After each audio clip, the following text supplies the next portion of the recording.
Good evening everyone. In today's video we are going to take a look at something a bit different.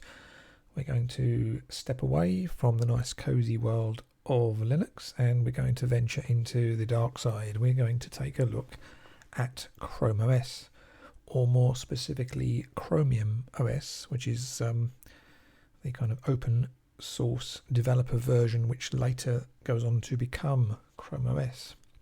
But to all intents and purposes they run and look identical for the most part. Now, the kind of motivation to do this was I recently killing some time walking around the local PC world, as you do, stroking the laptops and admiring the tech, and I saw this very slim metal case little laptop just sitting on the shelf waving at me. And let me just show you the thing in question. So this is the machine, and what kind of took my fancy was the fact that it looks a bit kind of MacBookish. It's all metal. It's got a 13.3 inch IPS laminated screen with a glass front, reasonable bezels, not too thick, very nice keyboard. It's actually a better feeling keyboard than you get on the MacBooks, with a good couple of millimeters or so of key travel. You get only 4 gigabytes of memory, but it is at least DDR4 memory. Comes with the usual embedded eMMC hard drive. However, on the back there is a flap, and under the flap we have an expansion slot, an M.2 slot for an SSD. So, given that this had Windows 10 installed on it, I thought, well, we'll grab this. I'll tell you the price in a moment, but you might be very surprised when you see that. I thought we'll grab this. Quite a lot of machine for the money. Looks very nicely made. And quad-core, by the way, quad-core Pentium processor, so a step up from the usual Atoms and Celerons. I thought we'll grab this. We'll blast off the Windows and we'll put Linux on. And my idea was, I thought Kubuntu or Neon would go very nicely on this, make a kind of KDE Slimbook on the cheap. Anyway, that was the plan. Unfortunately, I ran into some problems, but I'll tell you about those in a moment. But you can see here, very thin. I mean, this thing is amazing. It's actually thinner than the MacBooks. And this is metal, by the way. There's no plastic at all on this. USB 3 ports, full-size HDMI, SD card slot on there as well. You've got the power, you've got the headphone and microphone inputs on there. So plenty of ports, unlike Mac, of course. I spent about 5 minutes in Windows 10 just running through the initial setup, and actually ran fine. There was no issues with that at all, but I deleted it pretty quickly. Now, what does this cost, you may ask? Well, let's click buy now. Let's have a look. This is going to take you to PC World, and if you look at the end column, 249 fine British squid. Now, considering the construction and DDR4 memory and IPS panel and glass front and a nice keyboard and SSD expansion slot, I thought that's not too bad at all, not too shabby. So I'll grab one of those, and we have it. Have it here at the moment. So, what was the problem? Well, the problem is installing Linux, and I tried about 5 or 6 different distributions. Every single one refused to recognize the trackpad.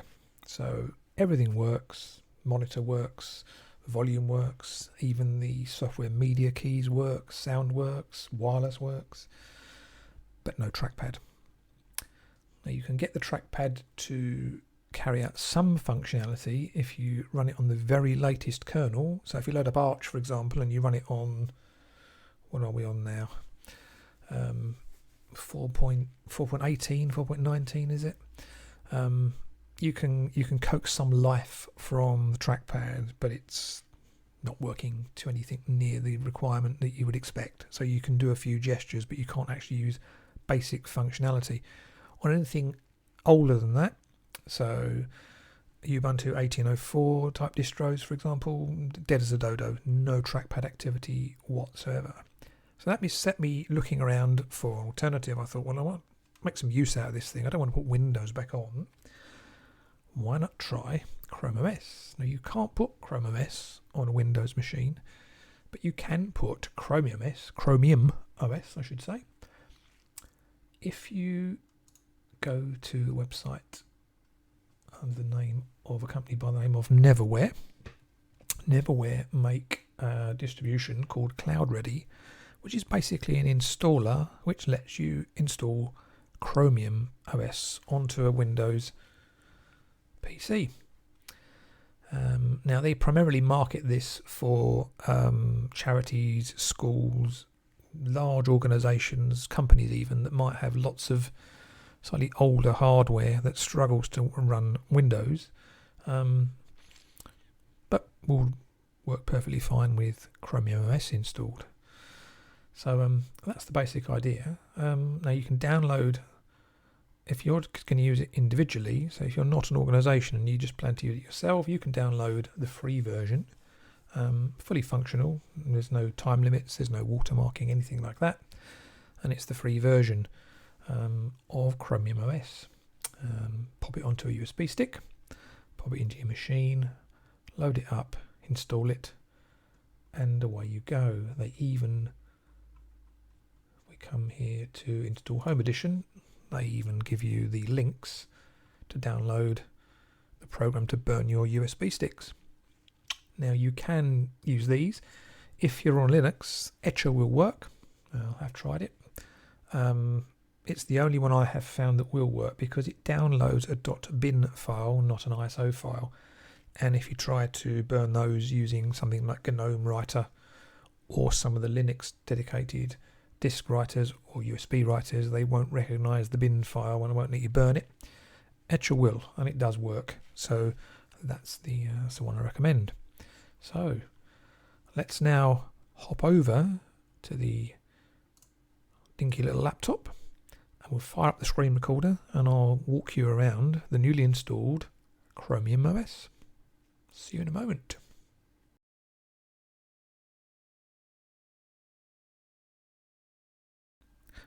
So here we are. This is Chromium OS running on the Geo Lapbook 3X. So this is what you get when you first boot in and you set up your system. This isn't the default wallpaper. I've changed that. Right click on your desktop, set wallpaper, and anything that you have stored on your Google Drive or on your local folder, and you can select the wallpaper. You just click and it changes straight away. There we go. Very pretty. I quite like this. So we'll leave that for now. There we are. Now, bar along the bottom is your panel. So this is where you can pin your applications. Now, pretty much all of these are web applications because Chrome and Chromium OS are web application based. Now, the full Chrome OS, of course, nowadays lets you install Android applications. You can't do that on Chromium. Because various licensing restrictions mean that that is barred. You can't do it, but you can install all of the web apps that are available within the Chrome store and the Chrome extensions store. So you can fairly boost. You can see I've got some installed down here. So I, for example, have got the browser. So this is just the Chromium web browser with a dark theme applied. Now, because I use Chromium on my main desktop Linux machine, of course, I'm synced, so it brings in all of my tabs up here. So you can see there, if we click, just takes us in. BBC, see what's happening in the news.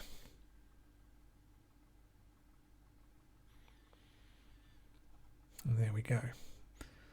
Now, if I scroll in real life, if I'm not screencasting, there is no judder, so that is just a smooth scroll, because I'm actually screen capturing on this at 30 FPS using the screencaster built into the Chrome browser.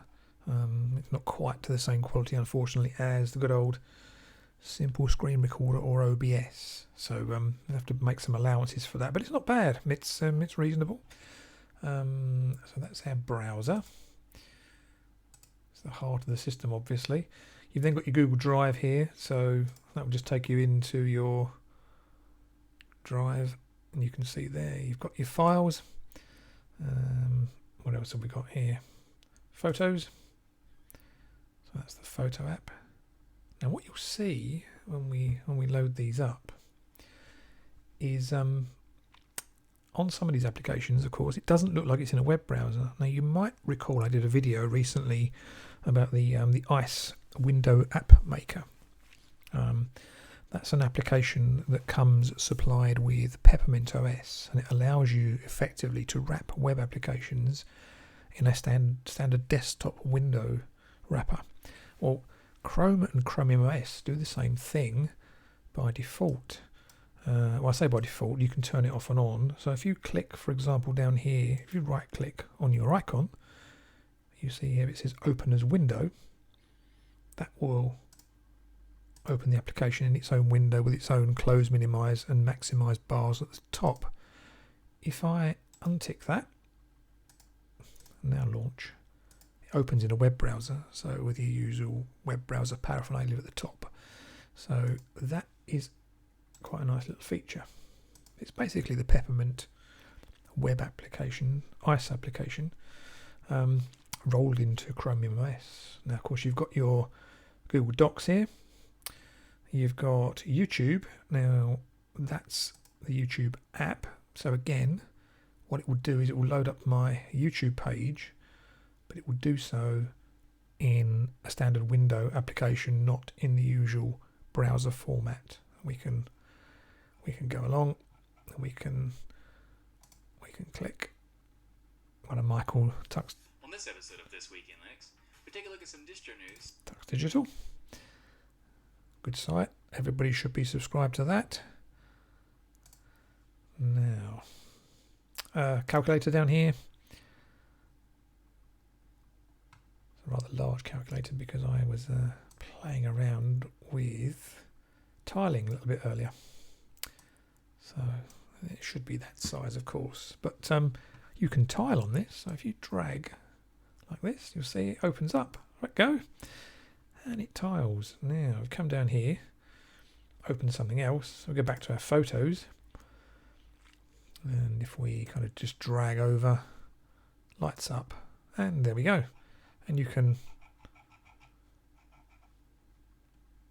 use your Windows tiling style if you wish. Polar is a nice photo editing application, again web application. Quite powerful, this one. I think you can also get this on Mac. There's a native version of this on Mac OS as well. I've seen it previously, but you can get it as a Google web app. Down here as well we've got Zoom. Now of course this will allow you to join Zoom chats. All these are simply installed, by the way, by just going into the store, which I'll show you shortly. Just clicking on install, it takes about 10 seconds, and these things are installed. Files is kind of file manager, as the name might suggest, for your system. Very heavily geared towards Google Drive, but it will also retrieve locally stored files. I've got Spotify on here, which I tend to do on every distribution I run, and again that's a web app, so ordinarily this would be viewed in your browser, but here we've got it wrapped into the web application kind of pack. Works very well. Click on something about a bit of great song. It's coming out of the laptop speakers, by the way, so excuse the tinny sound.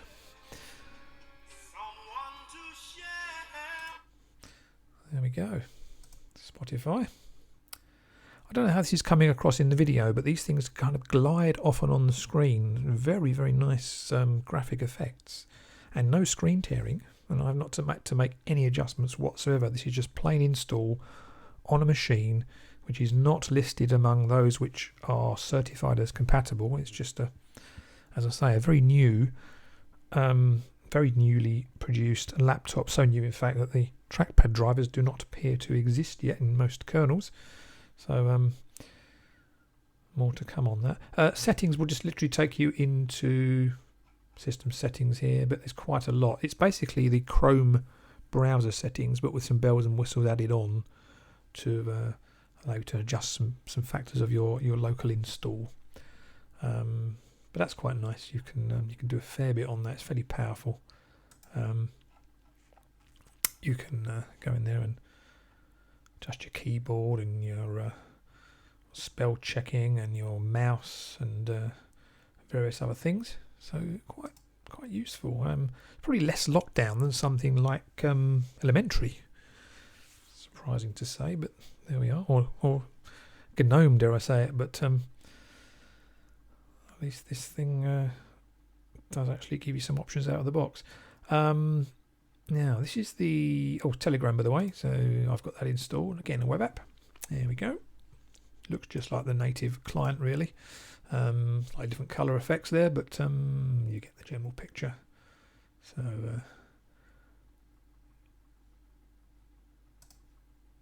there we go. All working normally.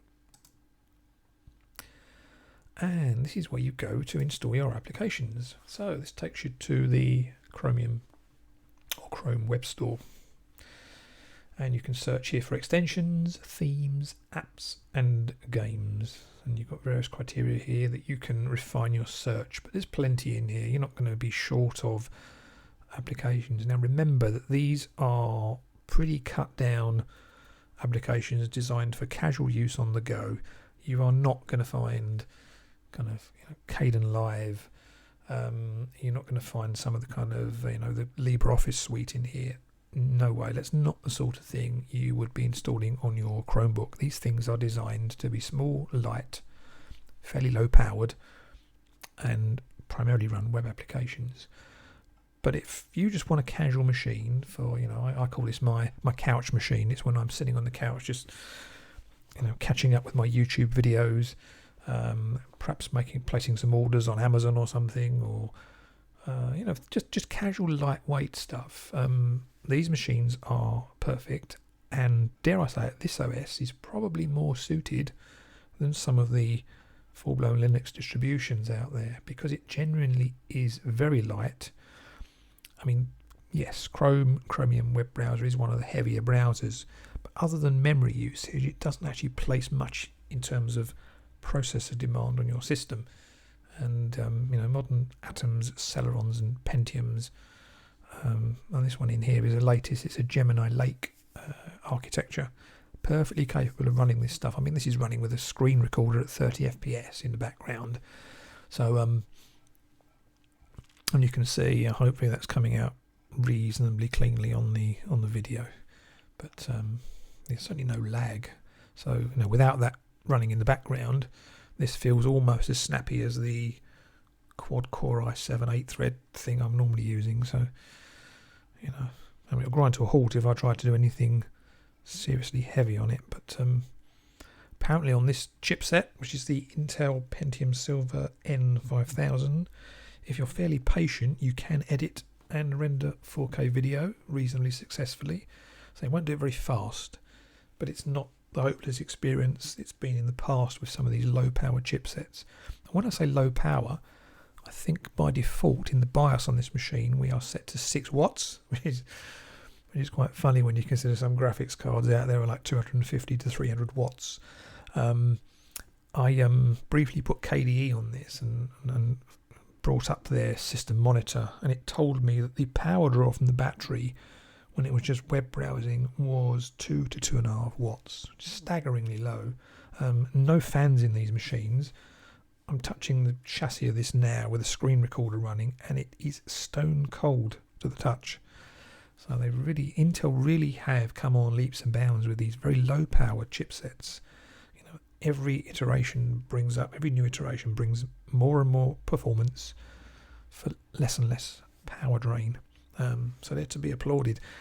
We forget sometimes, you know, we can put our Linux distributions on these powerful machines and super powerful graphics cards that you know, cause the house lights to dim when you fire up the machine. But some of the more exciting and interesting stuff is actually going on at the other end of the spectrum. It's actually going on with some of these leaner OSs, some of these machines where power demands are being crushed with every new release, and performance is increasing alongside that. So for me, this is more interesting than some of the kind of whiz-bang high power stuff going on at the other end. But anyway, I'm going off the subject there. But that's your store anyway. So I'll give you an example. Let's say we want to install one of these applications. So let's pick something, shall we? Let's go back up here. Let's go to apps. Should we try this one here, Sketchpad? Let's have a look. Okay, some sort of drawing application. Gives you some information here. It's quite old, this one, 2014.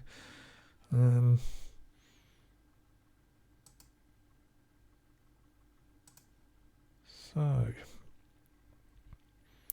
in order to access all of our applications, what we would do is click on the little circle in the corner here.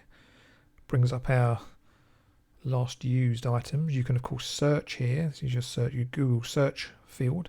If you click this little sort of bobbing arrow here, it takes you into full screen mode, full screen GNOME mode, I should say. But there we are. Does look familiar, doesn't it? Nice animation on there. I don't know if that's captured on the screen cap or not, but glides up and down. Very nice. Down in the corner here you have settings. So down here you have your power off, shut down. You can lock the screen, lock the system, your help.